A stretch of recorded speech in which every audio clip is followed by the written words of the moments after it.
Hi everybody, my name is Jason Colley from the East Bradford, Pennsylvania Bigfoot organization, and this is a video of our expeditions for the 2017 season.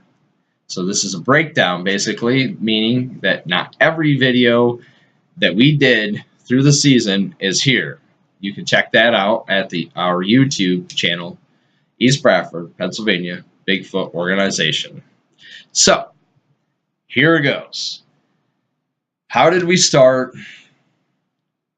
Where did we start? And when did we start? Okay, really fast. We started this year, just this year. But how we got started was a sighting back in 2005 that I had, me and my cousin doing paintballs, like shooting paintballs, and there was this upright bipedal figure that came down off of the hill in front of us, and I basically flipped out, jumped up, and I said, "Did you just see what I seen?" And it was massively huge. I mean, I've never seen something like that so huge. I mean, it was monstrously huge. I would say probably 8.5 feet tall, and I mean, its legs were as big as almost like a garbage can, almost like a small garbage can. It was massively huge. But anyways, it went in 3 seconds. It was gone, and it started flanking us, and the story keeps going on. So that's why we started. But why now did we start from 2005? I mean, it's quite a long time. Well, we continued to do paintballs, and we continued to do airsoft, and I continued to hunt in that vicinity, and all of the time there was always something happening. Trees getting pushed over. I would hear these tree knocks. I would hear whistles. I would hear like all kinds of different talking when there was nothing there, and I thought I was losing my mind, but I wasn't. And I thought it was like somebody actually messing with us. But a lot of the things that happened was not humanly possible. Big logs being thrown towards us, big trees getting pushed over near us and nothing there, whoop sounds and whistle sounds and all these weird things. And I'm like, oh, well, maybe finding Bigfoot's up here, you know. So I turned my attention on the program of Finding Bigfoot that I was watching. And I was watching it a lot and learning a lot about what they do in an educational way. And I was, everything that they were doing on this episode and stuff, I started to do more research about it and come to conclusive that it is important to do tree knocks, and also more of tree knocks is what I heard than actual whoops and stuff like that. It's more of a communication thing. So I was doing a lot of research and everything on Bigfoot and stuff. So anyways, we started this year. I said to my buddy, I'm like, okay, well, let's try this out. Before we started the Facebook thing with social media and trying to gain attention for this organization in the Bigfoot world, because we know there's a lot of sarcasm and a lot of different things in the Bigfoot world. So I was actually a little bit afraid to socially put it out there for ridicule purposes and stuff. But you know what? When I look at it now, I don't really care, because people are people. They're going to say things. People are going to do whatever they're going to do, you know. But I do know one thing, what I know and what I've seen and what I'm studying and researching, I'm learning more about it. And also other people on the social media are helping me learn more about it. One of those individuals is Mary from the Pennsylvania Bigfoot Project. She's one of the very first ones that I went and just treaded lightly to find out what what her take was in Bigfoots and stuff like that. And then it just spread out, and I went to Fayette County, Pennsylvania, with their Bigfoot page and their Bigfoot groups and stuff, and then I just started to expand out there, and learning, and those are good people. They're really good people from those uh, Facebook pages and groups. Really good people. I only ran into maybe 2 people out of maybe 7 or 8,000 people that were into ridiculing and tearing down the whole philosophy of it all and everything.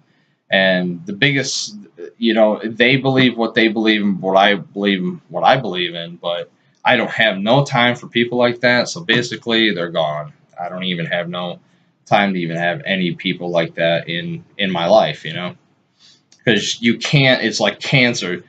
You can't find Bigfoot. You can't really seriously put your attention in knowing Bigfoot and learning about Bigfoot with these people that are trying to do whatever they possibly can to tear it down and completely away from you. So, anyways, I jumped on. We went on our first expedition, which you'll see in a minute, and you'll see clips of this, and I'll give you a rundown through with this with the video. But we jumped on board on social media after our expedition and went very well. So I jumped on board with Facebook and checked it out, and we formed East Bradford, Pennsylvania Bigfoot organization out of context of where I live. I live in the east part of Bradford, Pennsylvania. So I'm like, okay, well, just call it that. So that's how that all formed, and I'm very grateful on how we have basically expanded. I mean, we're still getting people and to look at my stuff, and we're still researching, and these individuals. My main goal is My main goal is this.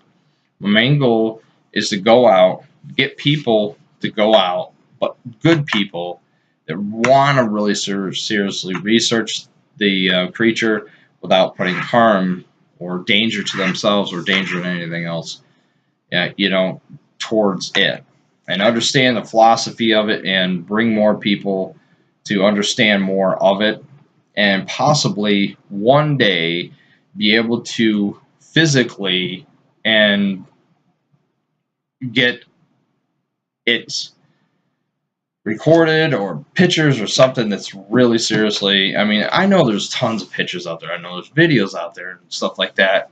But I'm talking really seriously down to earth, really true stuff. How do you know what's true? How do you don't know what's true?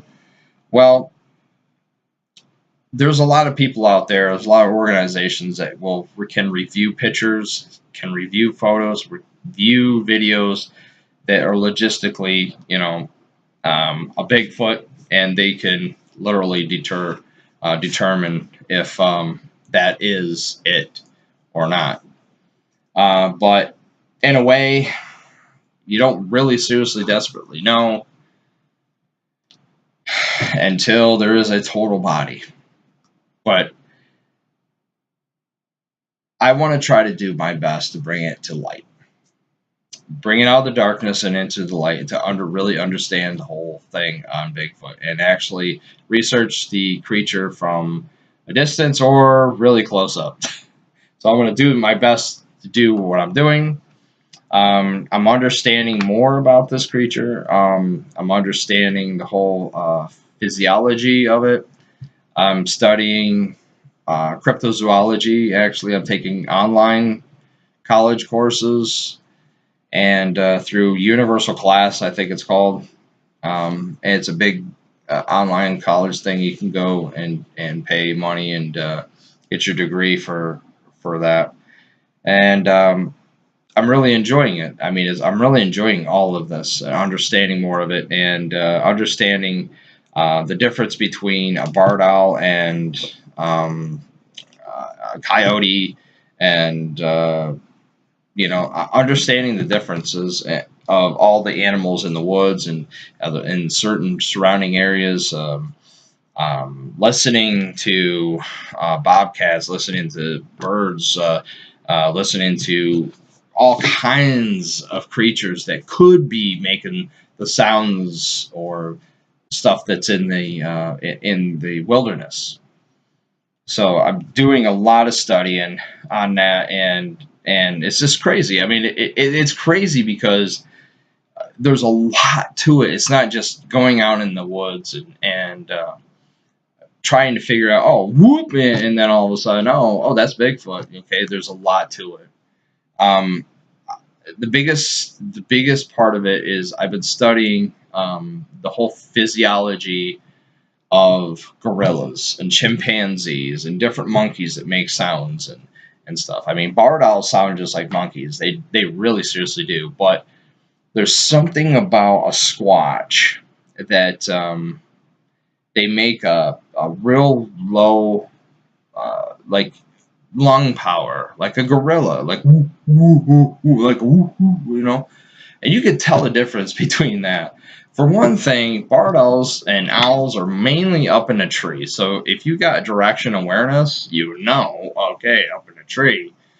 And I mean, Bigfoots have been known, people have been known to see Bigfoots and stuff in the trees, but unless there's a Bigfoot up in the tree, but I mean, you could tell. I mean, there's a lot of times the barred owls do come down level too, but you could tell the difference between them. You really can. I mean, there's more in depth, in deep lung power. I mean, that's how I could tell the difference between a Bigfoot and also a barred owl. So I've been doing study and everything. I've learned so much out of all this throughout the 2017 year where we just started. We have 21 expeditions that we did, and like I said, you could check them out on YouTube. I'll show a few clips here, a few clips on my computer here, and I'll give you a run through with the clips. But if you want to see all of our videos, just jump on YouTube and punch in Pennsylvania, East Bradford, Pennsylvania, Bigfoot Organization. I'm not going to say, I got Pennsylvania in the brain. It's because of the snow. But anyways, the 2017 season is closing up, so this is a recap of basically all that we've been through, and I got a little bit more stuff of my researches that I'm going to explain a little bit. But anyways, let's get over to the video, shall we?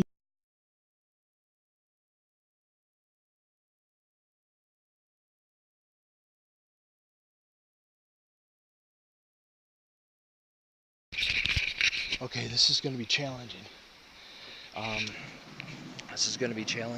We're here in Lewis. Hear it again.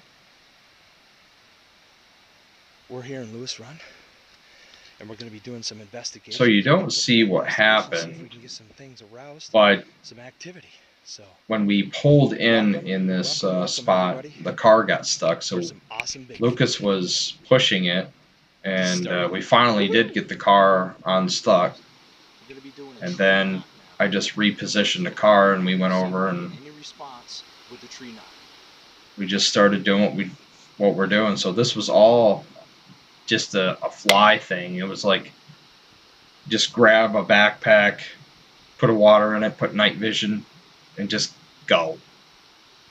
And you can see that blue there. That is a blue headlamp that I had, and I'm like trying to figure out of how to install it on me so everybody, the viewers, would be able to see it. So I decided to let Lucas use it here and basically point it on me so be able to see. But it wasn't really that working that good, so I took it back, and we heard some noises. It sounded like an owl, but we stood there for a little bit and a while, and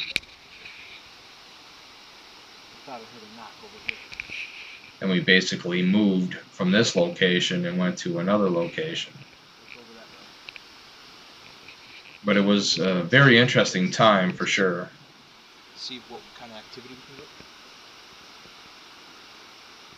This was our first expedition. I've never done this in my whole entire life, looking for Bigfoot, and especially this area here, it's really dense.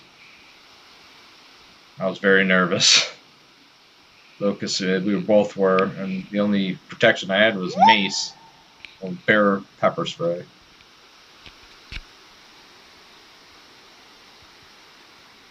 So I decided, I mean, with that blue like that, to put it up on my head and flip it down, and red was working really good with the color, but we just couldn't see everybody else that was there, And it was just getting me, and I just didn't want to be We're the gonna main stay one in there this because area everybody else tried. and see what kind of activity we can get. So here you can see me talking about the different sounds I'm hearing Try this area, and then we're gonna try a couple more areas and stuff. So we'll be back.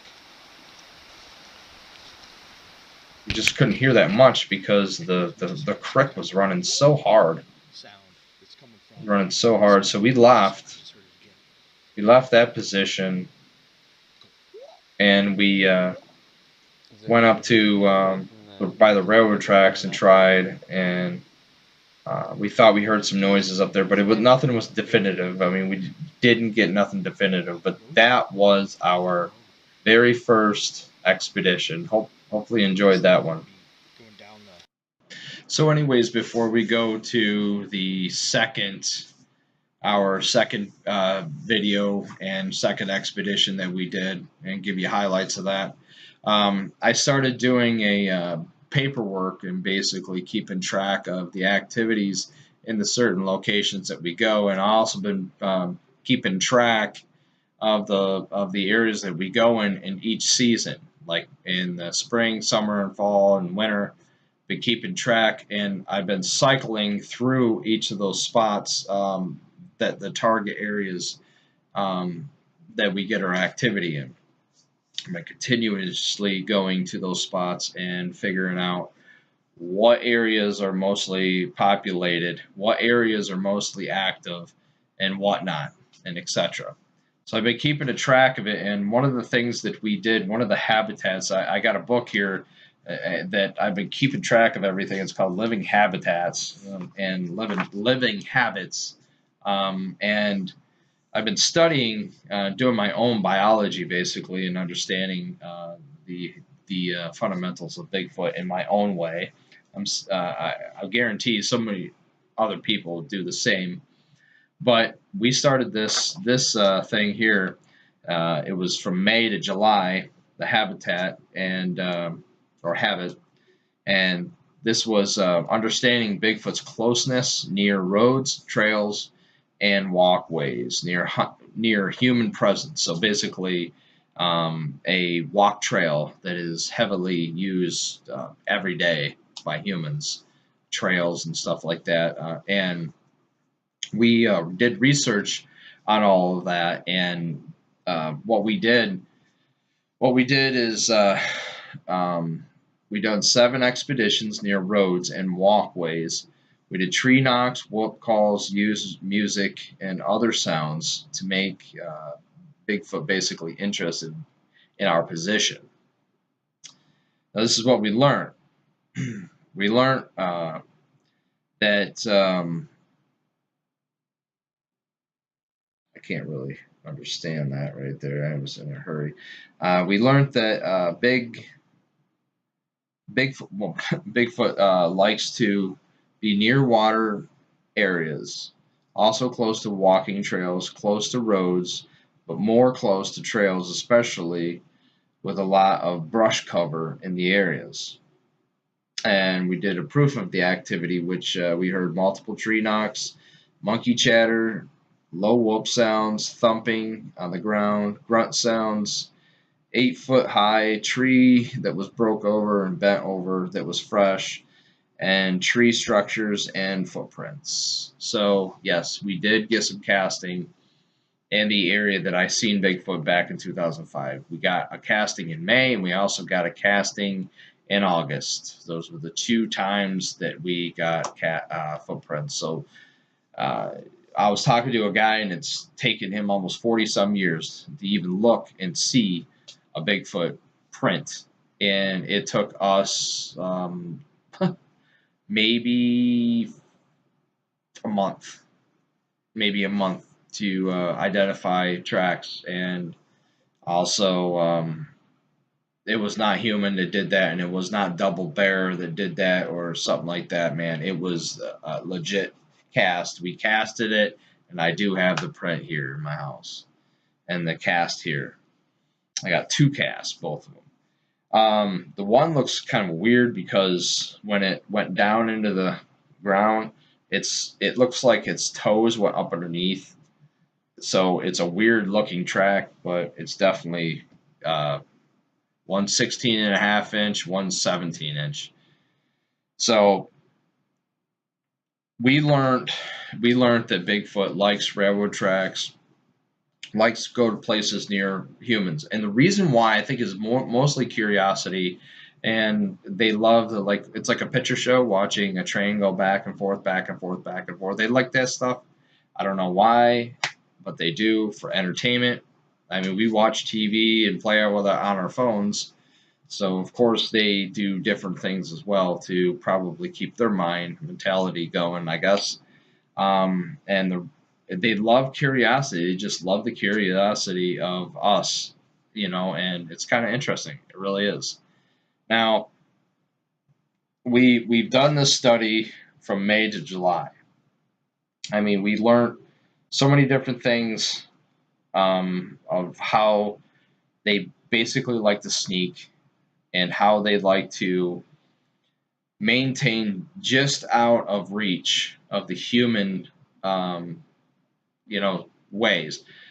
Of course, sometimes they go across roads and in front of cars and stuff like that. It's because there's something mostly important on that side or mostly important where they had to go. So this was a really cool subject that we did with understanding the habitats. But without any further ado, that was one of the habitats that we did, Habitat A, I call it, and we have a couple more, a few more that I'd like to talk about as well. But we're gonna jump right on number 2, and this is the number 2 video.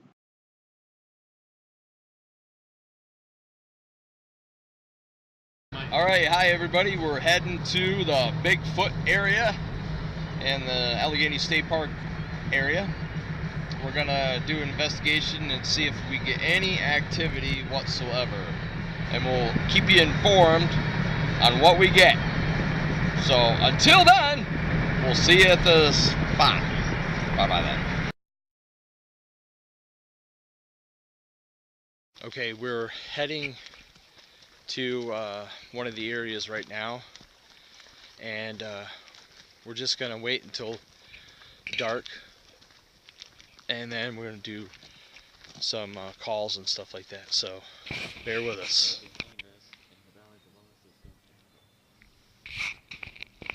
Alright, anyways, so yes, this was very interesting. We heard like a monkey chatter. Definitely. It was a really interesting sound. Like a and down in this area here. It's like down in this. In that whole area right there, we heard like a knock. We heard a monkey chatter.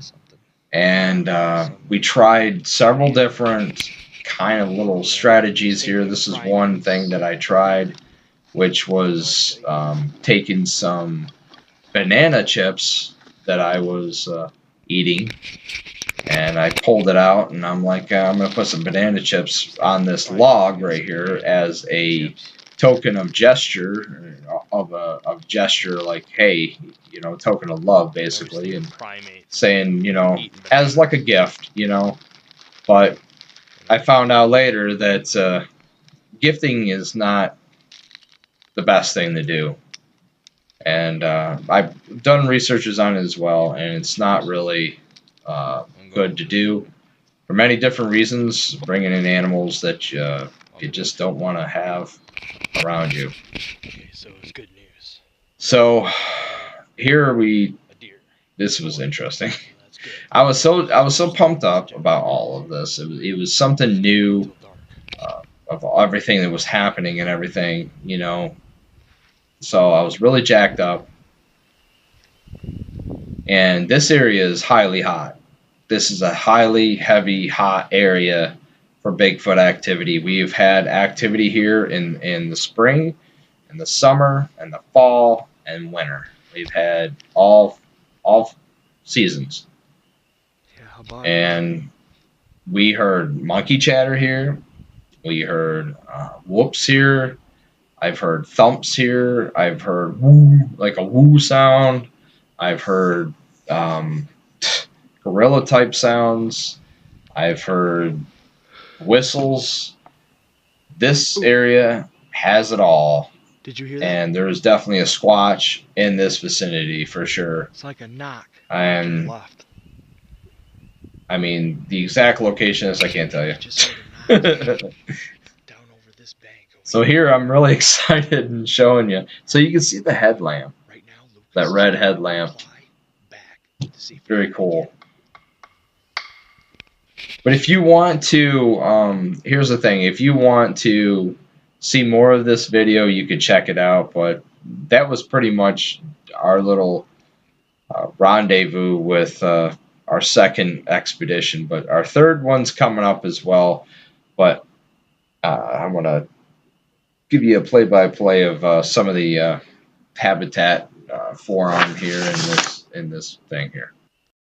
So to jump back into the habitat of the things I've been keeping track of for the 2017 season, and we jumped from July to September, and we studied the aggressive behavior and using telepathic to calm them. So basically, we used telepathy. This was kind of interesting. Telepathy, and also we jumped into the whole philosophy of aggressive behavior and that. Now, here's the funny thing. How do you know how to calm a Bigfoot and how to know about aggressiveness and also telepathy? Well, you really seriously don't know. You got to have an open. See, here's the thing I've understood about this whole Bigfoot thing. Got to have an open mind. If you don't have an open mind, you might as well stay home and kick up your feet and watch football, because you definitely got to have an open mind for this stuff. You really do. So we tried this study though. We did some studying on this, and what we did is we used telepathy behavior to calm and to talk to the Bigfoot. We did tree knocks, we did whoops, and other sounds to give a response. We even did high pitch whoop sounds, and this is what we learned. High pitch whoop sounds intend to irritate them, but intend to calm them as 5 minutes. Okay. So, anyways, what we did is my buddy there, Devin, he did this high pitch whoops, or like a scream whoop sound, whatever. And it was loud. It was really loud. And then all of a sudden we heard this. It sounded literally like 15 grizzly bears just literally roaring, and then banging on something metal or banging something. And this all happened at the area that I got my Bigfoot print, and also I seen him in 2005. And that made him a believer automatically. When I first got him to go up with me, he wasn't a believer. But after all of the things that we've been through up in that area, he's definitely a believer. All kinds of different sounds and stuff like that. Whistles and knocks and everything. So the high pitched sound, we found out that it intends to make him mad. We did 5 minutes after the call. After the 5 minutes of the call, it was like aggressive behavior, activity. I mean, with sound. Only selective locations. They are aggressive. I believe they either protect a nest area or something else in the area that is important to them. There's so much to understand about this whole entire question here. Um, Basically, there could be a dead body over that way, or a burial ground, Indian burial ground, or that they're protecting, or their own burial ground that they're protecting, a food source, something that there is in that vicinity that's important to them, and they do not want you around that location. So you'll get rocks thrown at you, you'll get trees pushed over, you'll get other aggressive behavior, you'll get like grunt sounds and different things like that. Um, Now, how do I know those Bigfoot? Because I have an open mind, and I've never heard sounds like that ever in the woods. Not even a bear. I am a hunter. I used to be a hunter. Now I don't really seriously get into hunting because of all the price increase and everything else like that. It's not even worth it. So, um, it was really interesting because we used telepathy. I used telepathy behavior in State Park, Allegheny State Park, and um, I said, in my mind, I said, knock, just give us a knock, a sign that you're there. And then a knock did happen about 10 minutes, 20 minutes later. Do I know that's telepathy? I know I don't. I mean, I don't know. We used telepathy from July to September, and we only got that one time. I know, and I was really talking to him in my mind, and I didn't get nothing, no responses with the telepathy. Now, in the Allegheny State Park area, I don't think I have that posted up here. But in the Allegheny State Park area, my wife and I went up. They have something with females. I do know that. Um, I don't know what it is, but we went up there because we got a report that there was an aggressive Bigfoot down this one trail. So we went down there. We did some knocks. We got a knock. We got a knock back. I did telepathy about that, and then we got it flanked us on our backside and threw a big, huge log at a tree. My wife's like, "We are out of here." So I wanted to see it more, and she's like, I'm going to the car. And then we just decided to go to the car because it was a kind of a dangerous situation. We thought it was somebody messing with us, but there was no signs of nothing. I mean, it was a very scary situation. It really was a very interesting situation, but we got out of that, and here we are.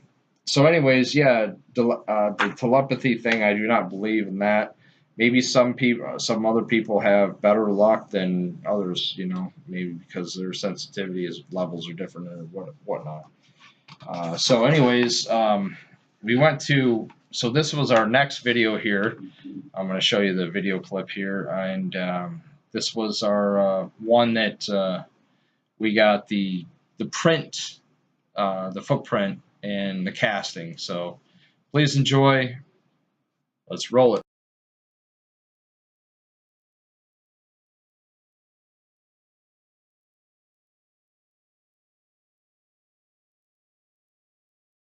Hi, all you squatchers out there.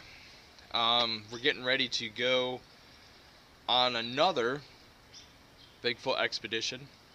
This time in the South Kendall region here in Bradford, PA.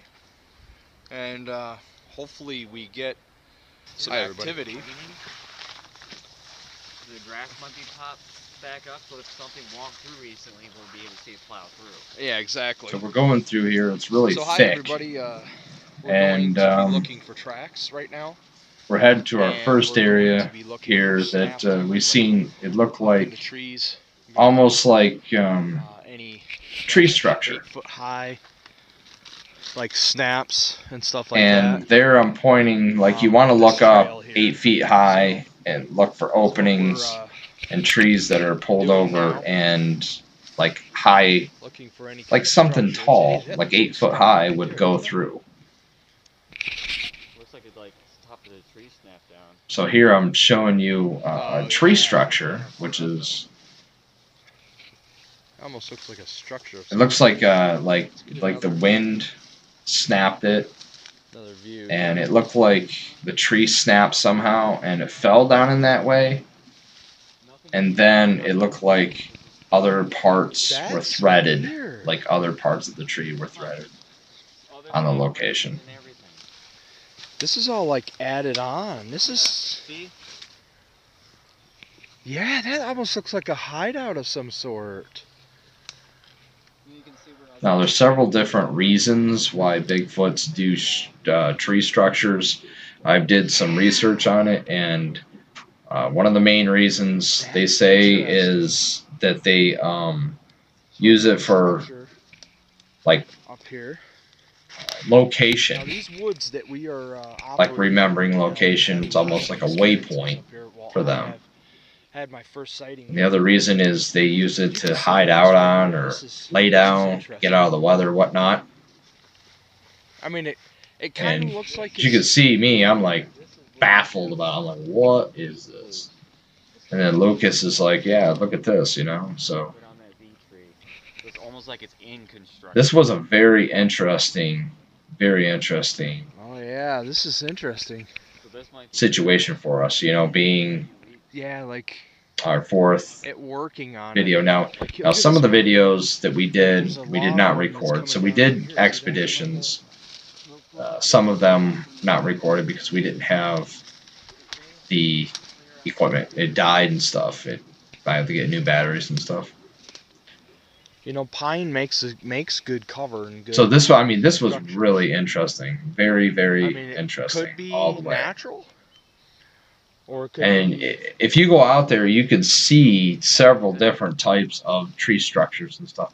And the funny thing is, it's so close to houses and so close to urban businesses and so on for so forth. You know, like why is Bigfoot bothering to hang out and do an area like this? Well, there's great food, great food source. I mean, there's turkey, there's grouse, there's deer. There's tons of vegetation down in the swamp that's up there. My whole thing is. So this was very interesting. Definitely for sure. You know what I mean? Use stuff like this and actually build on it. As you can see here, this was a tree that was pulled over the trail. And what's funny is there's a track right there. That's an actual Bigfoot track. That's right there. Yeah. I casted it and everything. And there's another one. There's another track that was behind that a four-wheeler went through. As you can see the four-wheeler track. That's about 18 inches. But the other track was behind that. And that really made me upset. One of the things that we're doing right now. But that was the track that we casted. We went up the next day. At first, I was thinking, well, that can't be a track. You know, that's probably just somebody's boot or something. And then we decided to go back up the next day, cast it anyway for something to do, and we found it with toes and everything, which is really, really, really around us. We were up here, and then he came down like over here, way over here, down into this area, and then back this way. So right there, I'm talking a little bit about the location and what's around, but that was the best part of that whole entire expedition that night. It was raining and everything else like that. We also got a tree knock as well later in the video, which is I'll show you here. So right here, we heard this whoop call. It was like a whoop sound. Yeah, I heard something too. It was like a. And we were trying to figure out, like what in the heck was making that sound. I'm so glad for research, because the more you research into this stuff, the more you learn. The more you learn different animal sounds, and also sounds that are very, very different that you're in the woods. I get so excited We heard drum sounds, like Indian drum sounds, but we found out that we believe that it is. We believe that it is like a pump, an oil pump or oil jack or something like that is making that sound. Almost sounded like a, I don't know, some kind of a compression jack, like going. It was almost sound like a. I mean, it was like literally coming from the sky. It was kind of interesting. So we were like, oh, this is an Indian, maybe possible burial ground. Maybe that's why the Bigfoots are there. So where's that coming from? But these, we've also heard a couple other sounds in this video as well. But this was very interesting. You could check it out on the YouTube channel at East Bradford, Pennsylvania. Bigfoot organization. Just type it on in. Or just type my name in, Jason Colley. I don't think it's under that.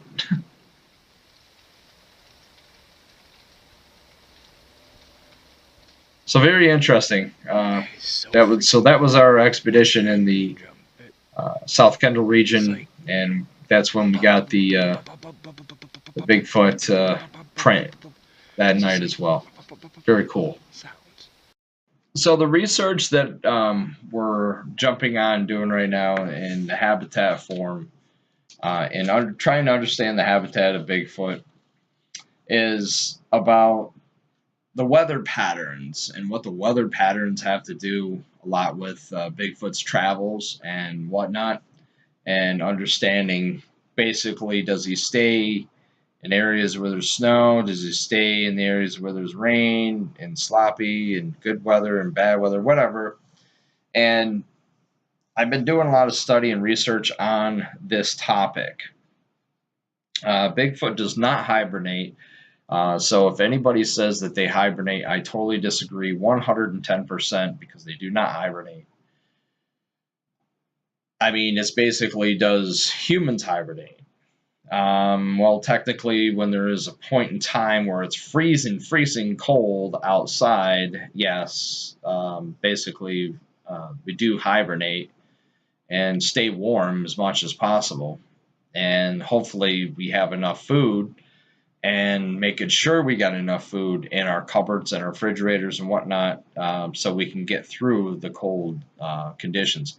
Bigfoot does the same thing. He stocks up on food, stocks up on like leaves and stuff like that in areas like caves or crevices that he could tuck himself into and be able to get out of the weather and get out of the situation that does harm to him or her. And one of the things that I am studying right now is we're checking the same locations that we've done in all of the seasons. We're basically rotating back through all the locations in different seasons, winter, spring, summer, fall. But winter, we're only doing certain locations, mostly during the day. We're looking for Bigfoot tracks itself to see if there's any Bigfoots in those certain locations.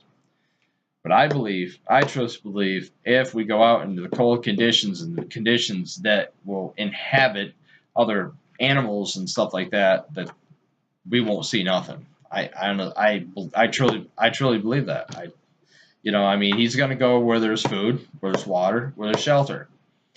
Where all three of those are, he will be. As long as they have that, and as long as he feels comfortable. Okay, here's a 101. Okay, I'm just gonna throw that out really quick. Okay, I'm gonna throw this out, not that out. Bigfoot is a hypersensitive being.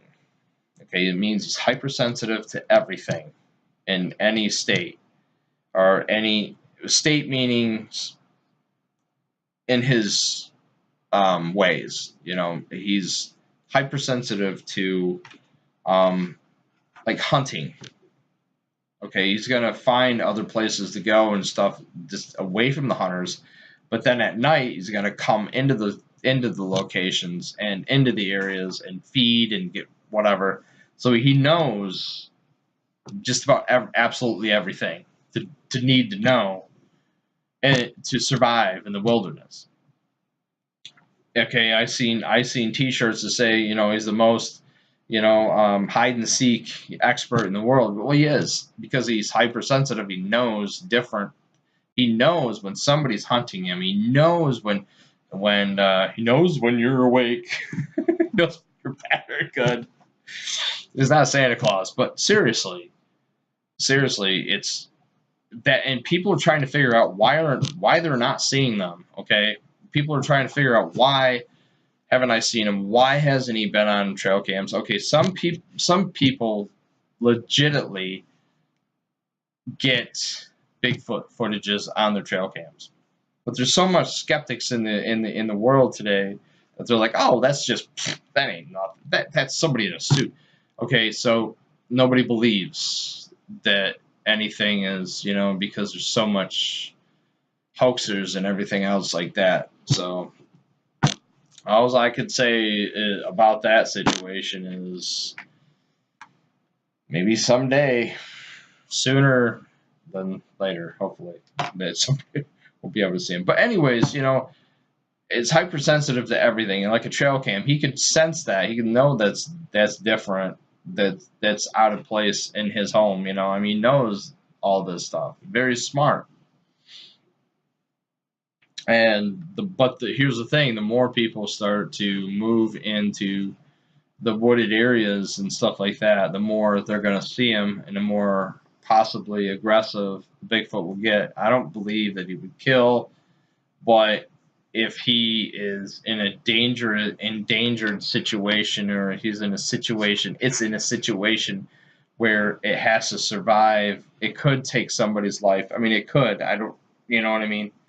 I don't know that for sure, but I mean, I have never had any cases that people have told me or anything that they know somebody that's been killed by a Bigfoot or whatever else like that. I've never. I mean, I've heard of storytellers. I call them storytellers. I really do, unless there's a fact. Unless there is fact, I call them storytellers. A lot of storytellers, they say that this people have been mutilated, that person has been mutilated, this is going on. I'm studying cryptozoology, and as I study more about Bigfoot and stuff like that, there has been small cases of that. But I think the biggest majority of the fear and worrying about being out in the wilderness looking for Bigfoot, it's not Bigfoot himself. It's people and animals and other portions of the animals, like ticks and mosquitoes and diseases and different stuff like that. Those are what do a person in, is your brother, your fellow man, you know, that is one of the biggest threats. I think, I believe that all the way. And that is the concern to have, is your fellow man, unfortunately. So anyways, what we did is we're checking the same locations for each season to see if activity is the same or different. We're using wood knocks, trying to use high frequency sounds. We're using different sounds, different strategies. I got a bullhorn now. I'm gonna whoo, you know, and stuff like that, and we're doing whoops and knocks, and to try to get to know more about this thing. What we learned, though, actually, this is fully completed right now. Okay, so what we found out is the activity was very active in the fall in certain areas, like around railroad tracks. Railroad tracks is the main, like one of the hot spots, man, for Bigfoots. Near creeks, good food source areas also to finalize. I believe the Bigfoots travel through areas like I was saying. It has good food source and good portions like that. I'm also studying. We're also doing a different study, which I'll tell you after the video. And here, ladies and gentlemen, is our next video of our awesomeness of expeditions. Woohoo! I'm not gonna tell you. I'm not gonna tell you where it's at. I'm just gonna surprise you. So here it is. Enjoy this one that's coming up.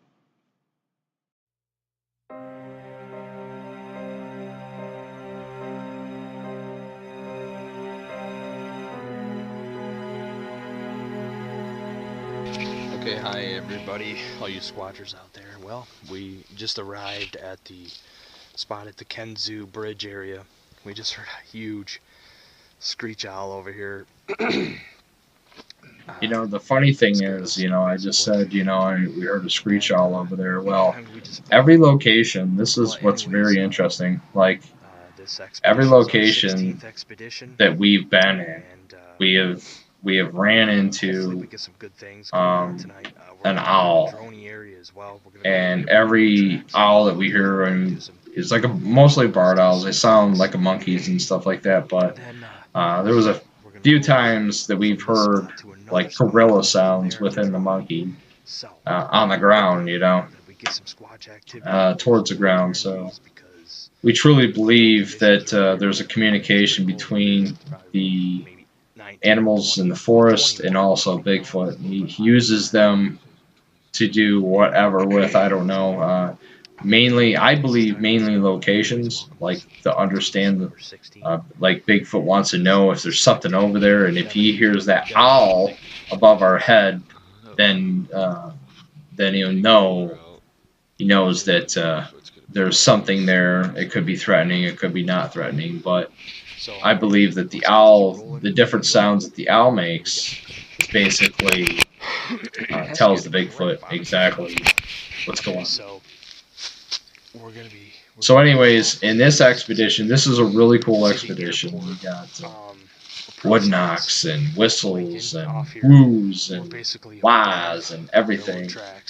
We also had something follow us and tear down all of our tree markers. So it was basically getting lost. And also we got imprints in the ground where something was walking, following us down there. And it was like a very small, or not small, but very light snow on the ground.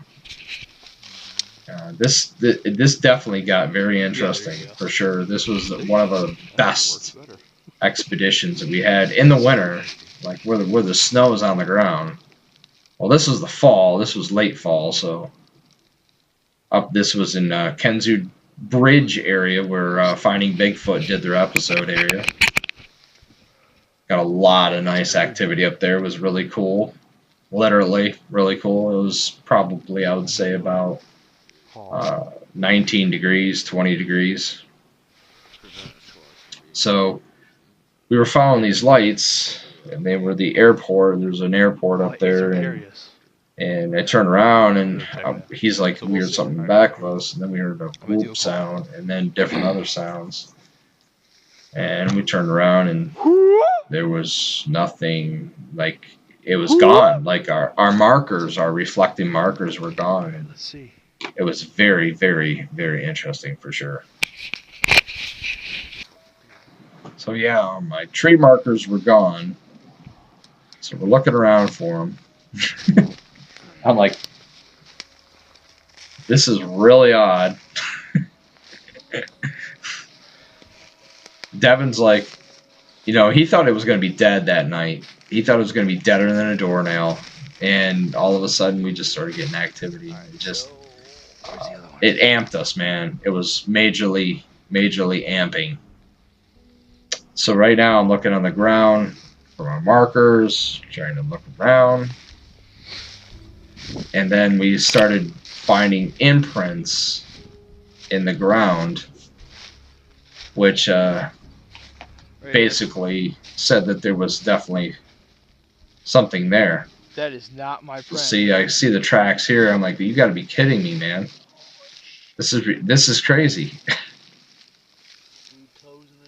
See, look. Look. You could see the toes. I mean, if you were standing there, you could see much Definitely better. not my boot. That's See where the definitely not toes are. You can see all that. Walk this way. Look. Yeah. My markers were gone. Yeah, we're gonna have to get a picture of that. There it is.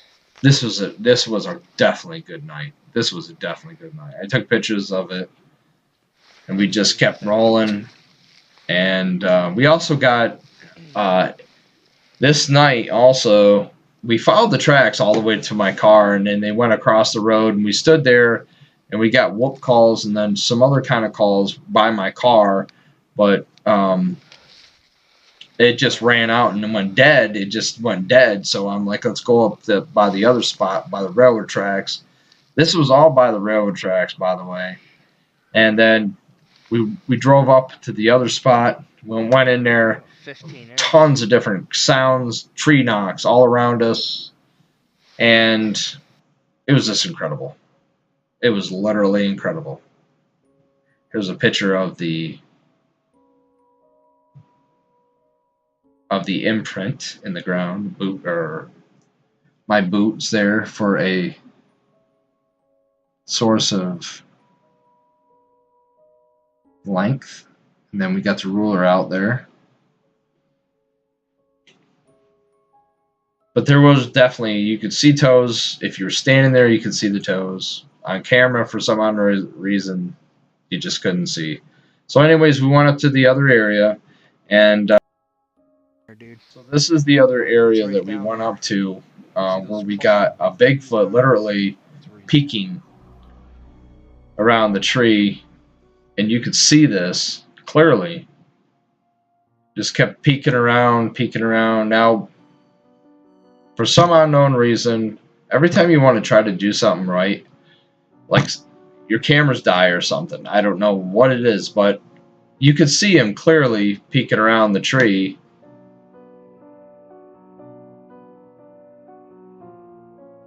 I don't know if he thought that we didn't see him or whatnot, but we decided to walk down that way, and there was nothing there. I mean, there was a little bit of a melt off. Like, you couldn't see, you know what I mean? Like, there was snow on the ground, but there wasn't snow on the ground. So you could see a melt off there, but we didn't see any tracks that gave us a idea of any portion of him even being there. It's kind of interesting.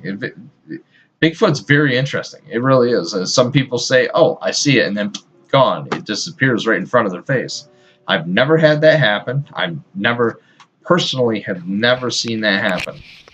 But that was definitely interesting right there.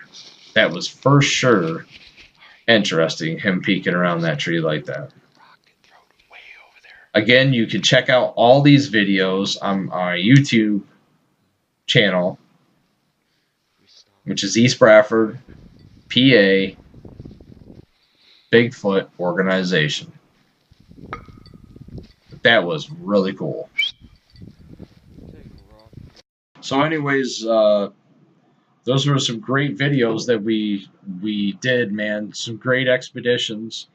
And some of them don't, I mean, it just doesn't make no sense, you know. I mean, we went right up to that same tree and he was gone, you know. And then that has actually happened to us 3 times so far, where we actually, the thermal has actually indicated that there was a heat source on the side of the tree peeking around, and then all of a sudden he's gone.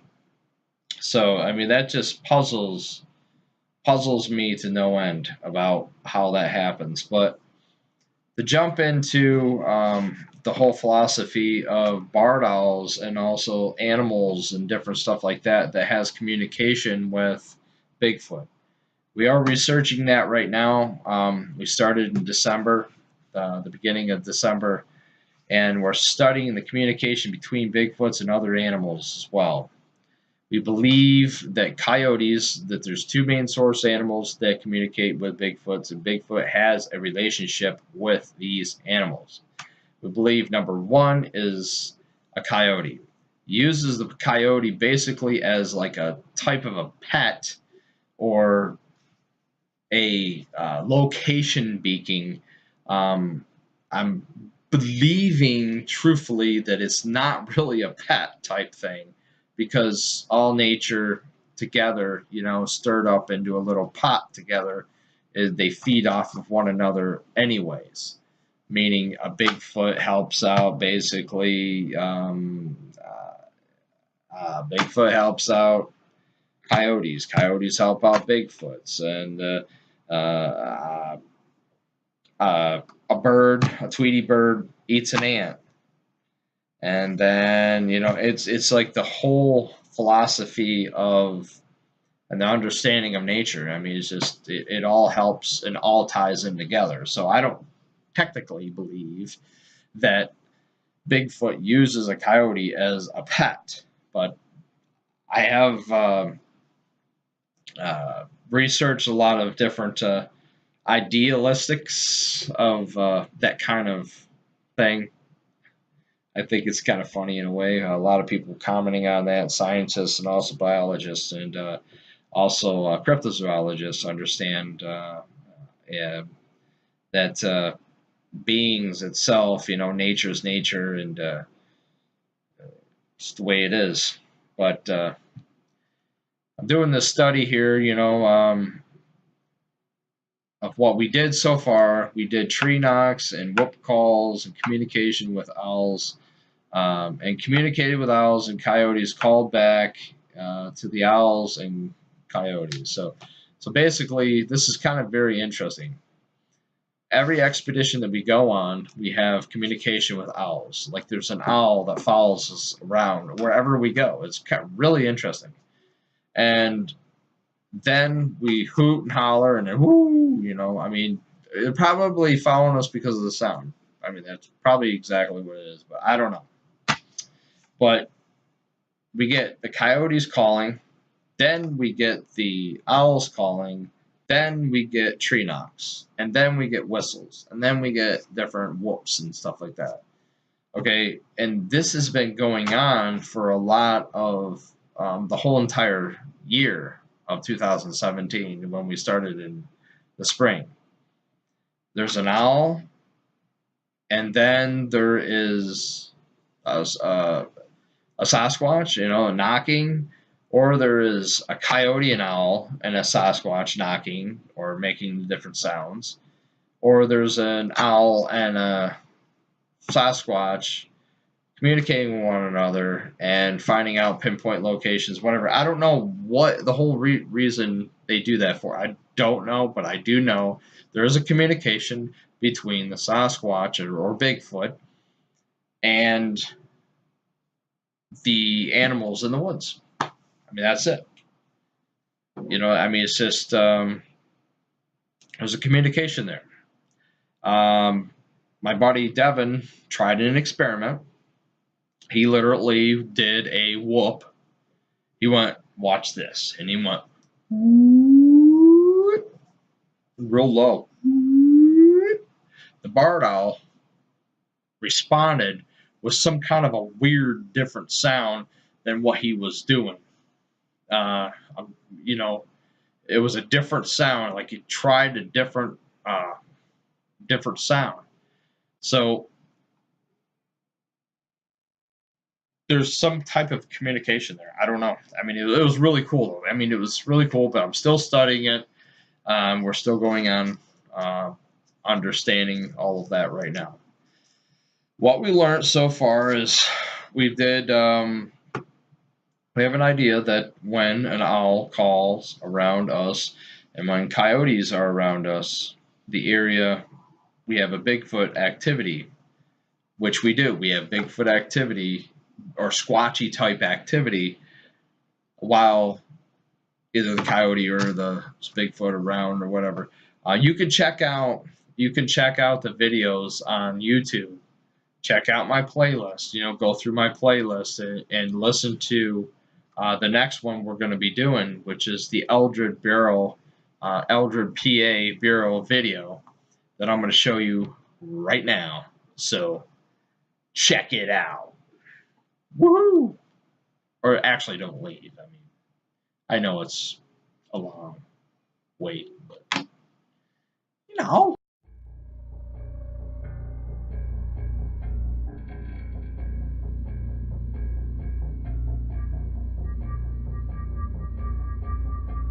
Alright everybody, we're on our way.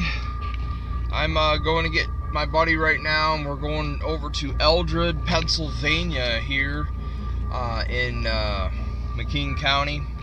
And we're going to do an investigation over there and see what kind of activity we get.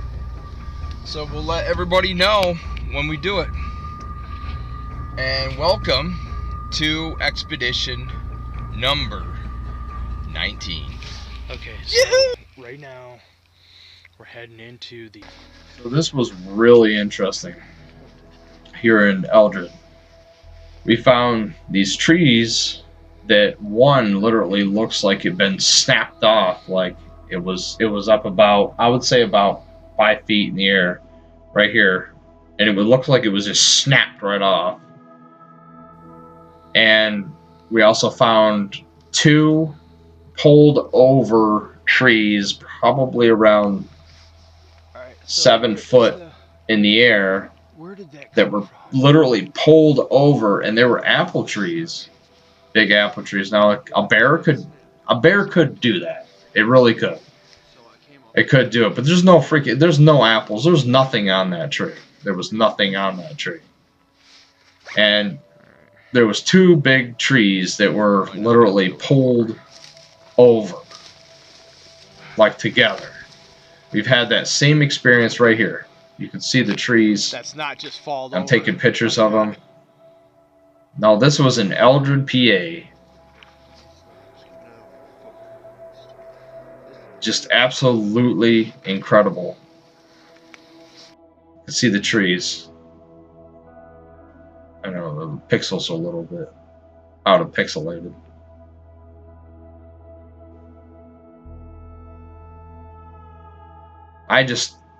It just baffles me of how this happens like this. I mean, we had the same situation happen out in the South Kendall region. A big tree pulled over the trail. I'm out to investigate, and I'm out to find out. I will eventually find out what the heck's causing that, for sure. We couldn't put no tree cam or anything out here in this location because hunting season was going to start the next day. So I decided no tree cam at all because I don't need somebody taking it. Tracks right now. There was a lot of deer prints, There was deer prints everywhere. We also got a imprint, a Bigfoot imprint. It was 16 inches long and I think 8 inches wide. Man, we didn't get no whoop calls. We didn't get no other calls. I thought I heard noises, but it just wasn't that definitive. So. And then the back goes Okay, around so like now this. here's the imprint in the ground.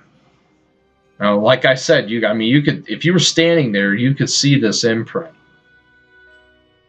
Very, very in depth. Just the camera makes it so much weirder. But yeah, try to get any massive proof of it. And you could feel, if you press down, you could feel the. But this was an imprint in the mud. It was like a swamp grass. This way. It was like swamp grass. We're looking for. And it was heading towards the river, the Allegheny River.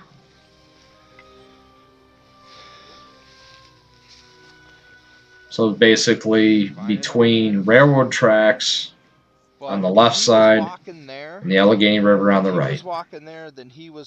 But it was so thick in there, you couldn't get any further down in there if you wanted to. Now I'm being serious. You could not get down in there. It was so thick. Right here. It's right with here. Brush and swamp.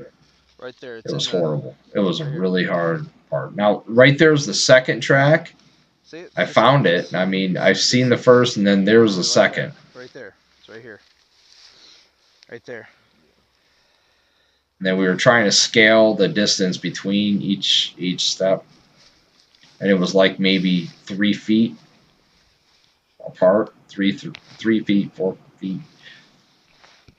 And we did hear, like I said, we did hear noises and stuff, but it wasn't majorly definitive. It sounded definitive to a point, but I just couldn't hear a lot of it. But before we went back in there, we thought we heard a whoop sound, and that was way before. We went. We got a report. My friend said that there was sounds and stuff. So yeah, there was whoop sounds. I guess I'm on the wrong video. There was sounds. Well, I hate to say this. So this was a very interesting time that we had here. But then we left here. We went to Bordell Road, Get down there and we seen apparently something that was interesting. So yeah, this was it. This was it. Let's head back that way. So we're looking for really seriously good researches, and we're looking for people to tell us more about their sightings and understanding more about Bigfoot in the 2018 season. We've had some people that have told us the general areas where there is activity, there was activity, and there might still be activity for me to check it out, and me and my team check it out. Now, you can join our expeditions in the McKean County area here, but there is a waiver that must be signed before you go on the expedition with us, and that protects us plus you. So, in order to go on our expedition with us, you can sign the waiver when you get to the location via GPS. I'll give a GPS coordinates to whoever wants to go on our expedition. I tell you exact location where to meet us at, and you meet us, and we get together and drink some coffee and drink some cocoa and sign the waiver, and off we go. Okay, so we're looking for a good year though for 2018. 2017 was our beginning and everything else like that, and we started out small and very nervous. I was very nervous in the woods. I still am to a point, but it's kind of not there as much as it was. So basically, a lot of the fears are leaving. We have seen coyotes, we have seen bears, we have seen bobcats, fox, turkey, buck, deer, and everything. We've seen tons of different animals, throughout all of this. And we've seen little mice, that would come down and sit next to the fire with us, which is kind of very interesting. Yeah, come down and actually eat something next to the fire that we had. It was so cold. We've had rocks thrown at us. Are near us, not at us. We've had trees pushed over. We've heard whoop calls. We've heard howls. We've heard woo calls. We've heard moans. We've heard static electricity charges. I don't know what that's from, but we have hearing advancements. Our equipment is crazy. We got night vision, we got thermal, we got like I said, hearing devices to hear. We got a megaphone. I got all kinds of food and stuff for us to eat, and cocoa and coffee and toilet paper and all the way down to fire starter. Like, we got tons of stuff that keeps us afloat during these expeditions. We're going to be getting a drone that follows us, GPS drone. We're going to be getting better night vision. Um, another parabolic dish to hear it more in areas and stuff. We're going to be getting T-shirts. We're going to be getting all kinds of things, man, to keep this organization afloat.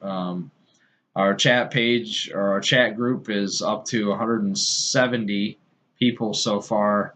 Our group page, the page itself, where I post up the videos of the expeditions and also the videos and stuff, our pictures and stuff, we're up to, I think, 155 or 160.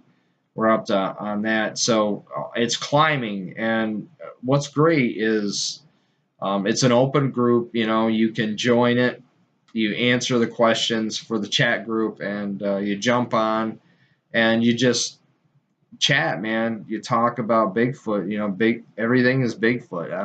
I know there's other creatures out there and stuff, but my main goal is Bigfoot. And people, I want to do my best to try to break the people that are hiding everything about Bigfoot. That there's sightings and stuff, and they're afraid of ridicule. You know what? You're not going to get ridiculed if you talk about your sighting or anything on my chat group. You're not going to. That's what it's all about. It's all about getting on there, telling your experience, and if you have a sighting that's in the general area where I can get to, I will definitely try my best to get to that location. Most of our expeditions that we're going to be doing is going to be in 2018. Right now, we're just going through the motions in these other areas to more checking them out and see what areas are the hot spots and what aren't the hot spots. Now, we got one target area, which is red hot. We'll be checking it out in the spring for sure, and also during the winter as well. The rest of the winter, we're going to we're just going to freelance it basically and go out and check out and see if we could find some tracks during the day. And we're going to keep it squatchy.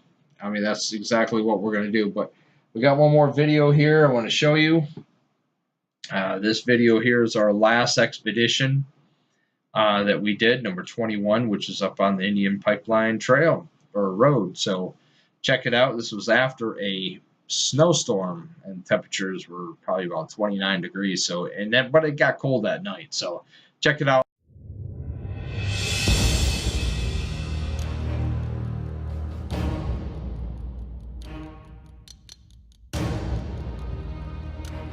All right, hi everybody. How you doing today, all you squatchers? Well, we're going on expedition number 21, which is going to be up here at the Interstate Parkway via Indian Pipeline Trail. We get some good activity. What do you think? Do you think you got a good chance, man, or what? We have definitely a high chance. Like this is one of our hot spots. It really is. This is. Last time we thought nothing, and it was just as cold, but no snow. And we still got. Yeah, it was about. So I thought it was tough. All right, so we're gonna head out, and we'll keep you in touch and what we get, what kind of activity we get. So, all right, later, Gator. After a while, crocodile.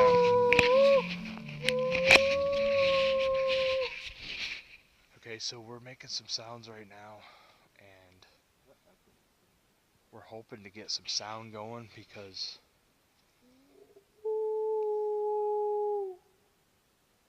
yeah, it does. It echoes pretty good. What I was a little concerned of, my hearing device out so I can hear further.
There's something over that way.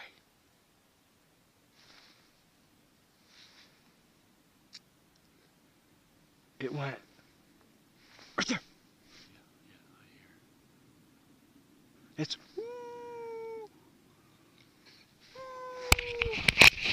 alright. So listen to this. I'm getting, like, I have my advanced hearing thing on. So this was very, very interesting. Static electricity right here. We got out there, we thought it was going to be a dead night because of all the snow. I mean, we got a lot of snow. And as we were just standing here, we walked back a little bit further back in there, and we heard literally a knock. Then we got further back in there, and then we heard, like, oh my God. I mean, we had a crazy night that night. This is where we had the bullhorn, basically, or megaphone. We were looking for tracks. The only tracks we got was, it looked like some man was walking his dog up there, and also some coyote tracks. But this was our last one. We moved further down the trail, which is coming up. We moved further down the trail, and this time I'm digging out my handy dandy megaphone that I just got, and also my headset. So we tried the megaphone. I also tried the advanced headset that I have, and I heard distant, the sound like woo sounds, like woo,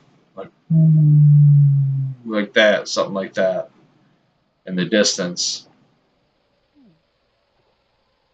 And then I started hearing something behind us making that sound, and off to our right. And all of it was distant, it wasn't close like it was during the summer and the fall. This was all distant, and it might be because the snow's there, and if it's close by making them sounds, it might be afraid that we would walk over there and basically. So, anyways, find the tracks that you enjoy. So they're very smart, like I said. They're very keen going through the expeditions and basically play by play with everything that we've been through. We got these woo sounds from day one to now, and the equipment that we've absolutely been getting, our Facebook page, weird, and I've been hearing those all year round. It's very awesome to be involved. I mean, they're deep. They're in the Bigfoot world community. So weird. To understand more about cryptozoology and understand and do research more into biology as well, and also using the bullhorn, physiology, and just it definitely makes a difference because you don't have to strain yourself when you're which is it's making a whoop call or whatever else like that. In every form. There's times we definitely have a lot of activity. I don't have to see anything at all. I don't have during these expeditions, but you can see how we've increased scratching his back from day one telephone pole to now. I'm so awestruck. Like we got the megaphone. I got just fluttering and playing a hearing device that you can hear further away. Interested in getting about 5 or 6 barred owls in a tree, all communicating and sound like a bunch of monkeys. We got another night vision camcorder. Which you'll see it recording here in a minute. We've seen these mice, go up trees. So this is the branches and just hang night there vision and camcorder we've got. Them. We can actually this is Devin fingers and just blowing on them, seeing a 10-point or talking into the just come out and making sounds. And just stand there only about 10 feet away, making sounds 15 feet away. I would say about 15 to 20 feet away.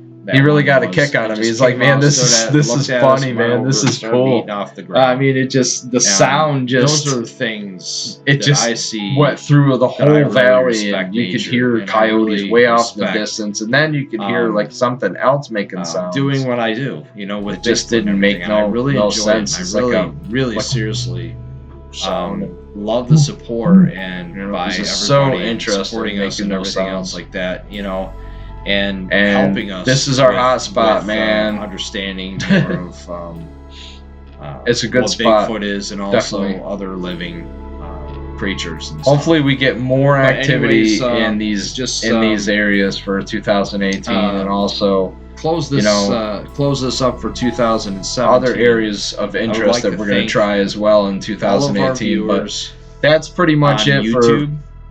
and all of our viewers and all of our subscribers on YouTube and also Facebook as well. Thank you so much for your. Oh my gosh, I can't say as much, you know. Thank you for all that you do for us and supporting us, even with understanding more about Bigfoot and everything. I take everything really serious about this and with a definitely open mind. But 2018, man, it's coming in. It's gonna be here rather soon. So happy New Year, and keep it squatchy, and always stay safe when you're out there. And hopefully we see you. So from me to you, from me, Jason Colley, to you, and have a great New Year, and later Gator. Actually, later Squatcher. Bye-bye then.